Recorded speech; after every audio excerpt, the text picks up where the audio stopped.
10th மேக்ஸில் அளவியல் 7 எடுத்துக்காட்டு 7.13 ஒரு கூம்பின் இடைக்கண்ட சாய்வு உயரம் 5 சென்டிமீட்டர் ஆகும். அதன் இரு ஆரங்கள் 4 சென்டிமீட்டர் மற்றும் 1 சென்டிமீட்டர் எனில் இடைக்கண்டத்தின் வலைபரப்பை காண்க. ஓகேங்களா? ஸோ இடைக்கண்டத்தோட சாய்வு உயரம் என்ன சொல்லுவீங்க? எல்லோட வேல்யூ என்ன கொடுத்துருக்காங்க அப்படின்னா 5 சென்டிமீட்டர் அப்படின்னு கொடுத்துருக்காங்க. ஓகேங்களா? இதில் 2 ஆரம் கிடைக்கும். இடைக்கண்டம்னா என்னென்னு தெரியும் இல்லையா? கூம்போட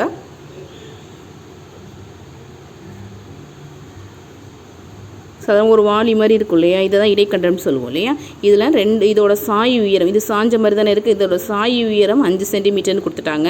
இதோட ஆரம் பெருசாக இருக்கிறது பெரிய ஆரம் கேபிட்டல் ஆர், சின்னமாக இருக்கிறது ஸ்மால் ஆர். ஓகேவா? ஸோ கேபிட்டல் ஆரோட வேல்யூ 4, ஸ்மால் ஆரோட வேல்யூ 1ன்னு எடுத்துக்கலாம். ஓகேவா? கேபிட்டல் ஆரோட வேல்யூ 4, ஸ்மால் ஆரோட வேல்யூ 1. ஓகேங்களா? வேறு என்ன கொடுத்துருக்காங்க? அவ்வளோதான். இடைக்கண்டத்தோட வலைபரப்பு கண்டுபிடிக்க சொல்லியிருக்காங்க. இடைக்கண்டத்தின் வலைபரப்பு கண்டுபிடிக்க நமக்கு ஃபார்முலா தெரியும். அப்படியே அப்ளை பண்ணால் அடுத்த ஆன்சர். அவ்வளோதான். ஃபார்முலா மட்டும் கொஞ்சம் படிச்சுக்கோங்க. ஒவ்வொரு ஃபார்முலாவையும் 2 வாட்டி 3 வாட்டி நீங்கள் ரைட் பண்ணி பார்த்துக்கிட்டே இருந்தீங்க அப்படின்னா உங்களுக்கு ஈஸியாக மெமரி ஆயிரும். ஒன்றுமே இருக்காது அந்த ஃபார்முலாவில். ஓகேங்களா? ஸோ இதோட ஃபார்முலா என்னது? Pi into capital R plus small R into L சதுர அலகுங்கள் ஃபார்முலா இல்லையா? இதோட பையாரல்ங்கிறது ஃபார்முலா. ஓகேங்களா? கூம்பு அப்படிங்கிறப்போ கூம்பு மாதிரி தானே இருக்குது. இது கூம்பு அப்படிங்கிறப்போ பையாரல்ங்கிறது ஃபார்முலா. ஆறு இடத்துல இங்கே கேபிட்டல் ஆர் ஸ்மால் ஆர் வரதுனால கேபிட்டல் ஆர் ப்ளஸ் ஸ்மால் ஆருங்கிற ரோல தான். அப்படியே அப்ளை பண்ணுங்கள். 22/7 into capital R plus small R. So 4 + 1 so 5. எல்லோட வேல்யூ 5 தான். ஸோ 22 இன்ட்டு 25/7 ஸோ என்ன கிடைக்கும்? 25 இன்ட்டு 22 போட்டிங்க அப்படின்னா என்ன கிடைக்கும்? 2 10 1 5 திரும்பவும் 50 கிடைக்கும் இல்லையா? ஸோ 550/7ன்னு கிடைக்கும். ஸோ இதை என்ன பண்ணுங்கள்? 7ஆல் கேன்சல் பண்ணிடலாம். ஓகேங்களா? அடித்தா என்ன கிடைக்கும்? வகுத்தல்லே போட்டுடலாம். 550 7ஆல் போட்டோம் அப்படின்னா ஃபஸ்ட்டு இது எடுத்துக்கலாமா? 7 7 49.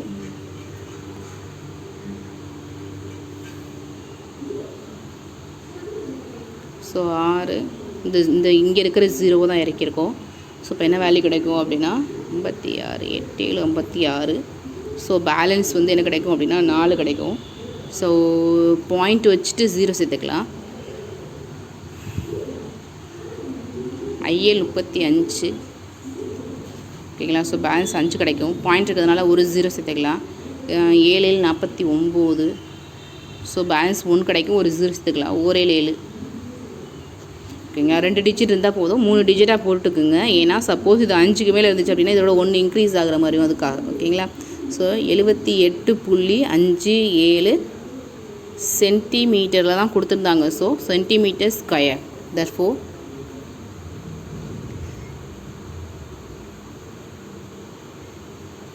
இடைக்கண்டத்தின் வலைபரப்பு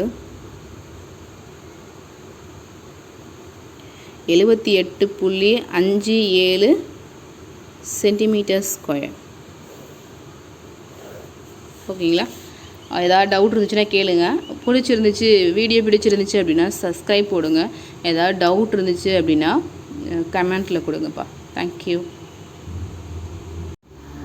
எடுத்துக்காட்டு 7.14 ஒரு தொழிற்சாலை உலோக வாளி கூம்பின் இடைக்கண்ட வடிவில் உள்ளது. அதன் மேற்புறம் அடிப்புற விட்டங்கள் முறையே 10 மீட்டர் மற்றும் 4 மீட்டர் ஆகும்.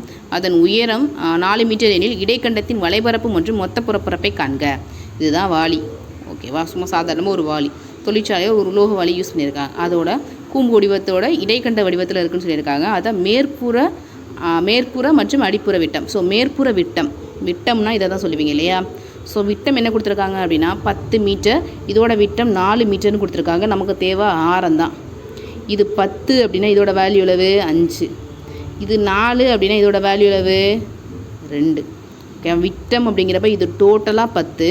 நமக்கு ஆரம் தான் தேவைப்படும். ஸோ ஆரம் மட்டும் எடுத்துக்கோங்க. ஓகேங்களா? இது மொத்தமாக 4. இது மட்டும் தான் நமக்கு தேவைப்படும். ஸோ 2. ஓகேங்களா? வேறு என்ன கொடுத்துருக்காங்க? உயரம். இதில் உயரம் கொடுத்துருக்காங்க. நமக்கு உயரம் தேவையே கிடையாது. என்ன தான் வேணும்? சாய்வு உயரம் எல்லோட வேல்யூ தான் வேணும். இப்போ நம்ம எல்லோட வேல்யூ கண்டுபிடிக்க போகிறோம். ஓகேவா? ஸோ என்ன கொடுத்துருக்காங்க பாருங்கள், கேபிட்டல் ஆரோட வேல்யூ 5 மீட்டர்னு கொடுத்துருக்காங்க, ஸ்மால் ஆரோட வேல்யூ 2 மீட்டர் அப்படின்னு கொடுத்துருக்காங்க, உயரம் ஹச்சோட வேல்யூ 4 மீட்டர்னு கொடுத்துருக்காங்க. நமக்கு என்ன தேவைப்படாது, உயரம் தேவைப்படாது, சாய் உயரம் எல்லோட வேல்யூ தான் வேணும்.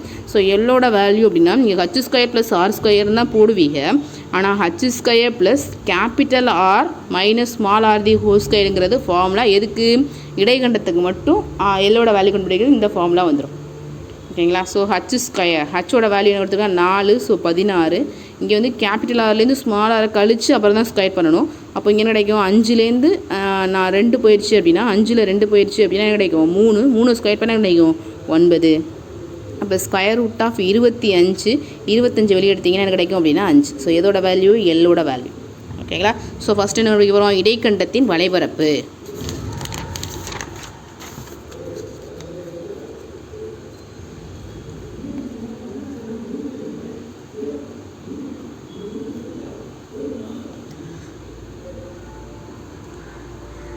ஸோ இடைக்கண்டத்தின் வளைபரப்புக்கு என்ன ஃபார்முலா அப்படின்னா pi into capital R plus small R into L சதுர அலகுகள்ங்கிறது ஃபார்முலா இல்லையா? ஸோ பையோட value 22/7, capital R plus small R, so என்ன வேல்யூ இல்லை, கேபிட்டல் ஆரையும் ஸ்மால் ஆரையும் நீங்கள் ப்ளஸ் பண்ணிக்கலாம். 5 + 2 7 இன்ட்டு எல், எல்லோட வேல்யூ இப்போ தானே ஃபைன் பண்ணிங்க, என்னென்னு ஃபைன் பண்ணிங்க 5. இந்த 7க்கு இந்த 7 அடிச்சிருங்க. ஸோ 22 × 5, 22 × 5 போட்டிங்க அப்படின்னா 2 10 பாக்கி 1, 2 10 1 11, 210. மீட்டரில் கொடுத்துருந்தாங்கன்னா மீட்டர் ஸ்கொயர், சென்டிமீட்டர் கொடுத்தாங்கன்னா சென்டிமீட்டர் ஸ்கொயர் பண்ணணும், இல்லை பரப்பு இல்லையா? ஸோ மீட்டரில் தான் கொடுத்துருந்தாங்க, ஸோ மீட்டர் ஸ்கொயர். ஓகேங்களா? அடுத்து இடைக்கண்டத்தின்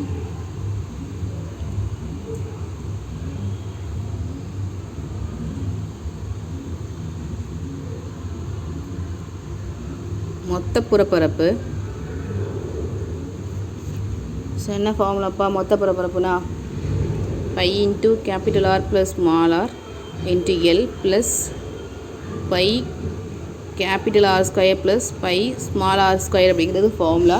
இதில் மட்டும் என்ன பண்ணிடுவோம் அப்படின்னா செப்பரேட்டாக எழுதியிருப்போம்.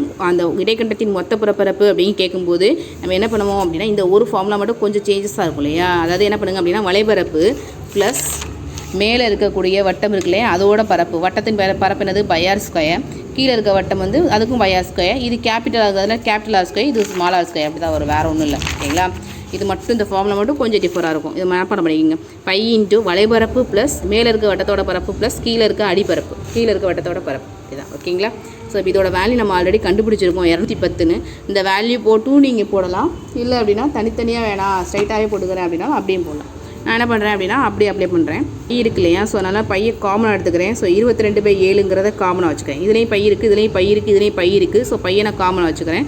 R plus R, capital R plus small r அப்படிங்கிறப்போ 5, கேபிட்டல் ஆரோட வேல்யூ 5, ஸ்மால் ஆரோட வேல்யூ 2. ஸோ 5 + 2 7.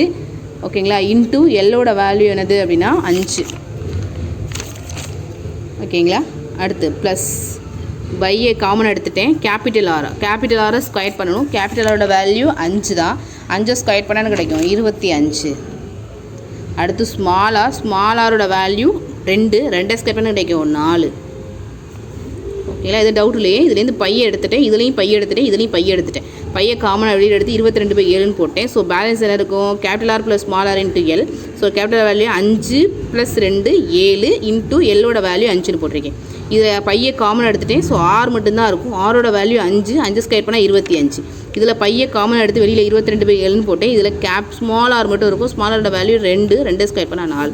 ஓகேங்களா? என்ன கிடைக்கும் 22/7 இன்ட்டு 35 + 25, 35 ஒரு 25 ஒரு 4. என்ன கிடைக்கும் 4 பேலன்ஸ் 1.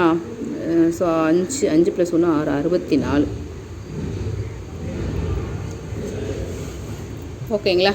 இப்போ இது ரெடி பெருக்கிடலாமா? 22 × 64. எதையுமே கேன்சல் பண்ணுற மாதிரி இல்லை. இப்போ நான் 7ஆல் 64ஐயும் கேன்சல் பண்ண முடியாது, இந்த 22ஐயும் கேன்சல் பண்ண முடியாது. ஓகேங்களா? ஸோ அப்போ இது ரெண்டையும் என்ன பண்ணிடுங்க அப்படின்னா மல்டிபிள் பண்ணிடுங்க. 64 × 22. ஸோ 8 6 12. ஸோ 8 12, 8 10 பாக்கி 1 4. ஸோ 1 4 0 8 ÷ 7. இப்போ வகுங்க 1408 1408 7ஆல் வகுங்க. ஈர்னாங்க 14. ஓகேங்களா? இப்போது இது 0 தான், 0க்குள்ளே 7 அடங்காது. அப்போ இங்கே 0 போட்டு அடுத்த டிஜிட் எடுத்துக்கலாம். 8 8ல் எத்தனை டைம் இருக்கும்? 1 டைம் இருக்கும். 7. ஸோ பேலன்ஸ் வந்து 1 0. பாயிண்ட்டுக்கு அப்புறம் 1 டைம் தானே இருக்கும். ஸோ 3. பாயிண்ட்டுக்குனால ஒரு 0 சேர்த்துக்கலாம். 7 நான்கு 28, 7 3 21, 7 நான்கு 28. So balance 2 0. ஈர்னாங்க 14. வேறு போட வேண்டியது 2 டிஜிட் போட்டால் போதும். ஏன் இந்த டிஜிட் போட்டோம் அப்படின்னா, சப்போஸ் இது 5க்கு மேலே இருந்துச்சு அப்படின்னா இது 1ஓட ஆட் பண்ணுற மாதிரி வரும். அதனால் ஓகேங்களா? ஸோ அப்போ என்னது 201.14 மீட்டர் ஸ்கொயர். ஓகேங்களா? ஸோ ஆன்சர் லைட்டாக எடுத்து எழுதிக்கலாமா?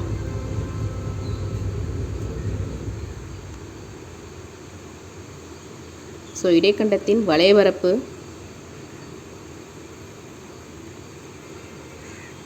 110 மீட்டர் ஸ்கொயர்.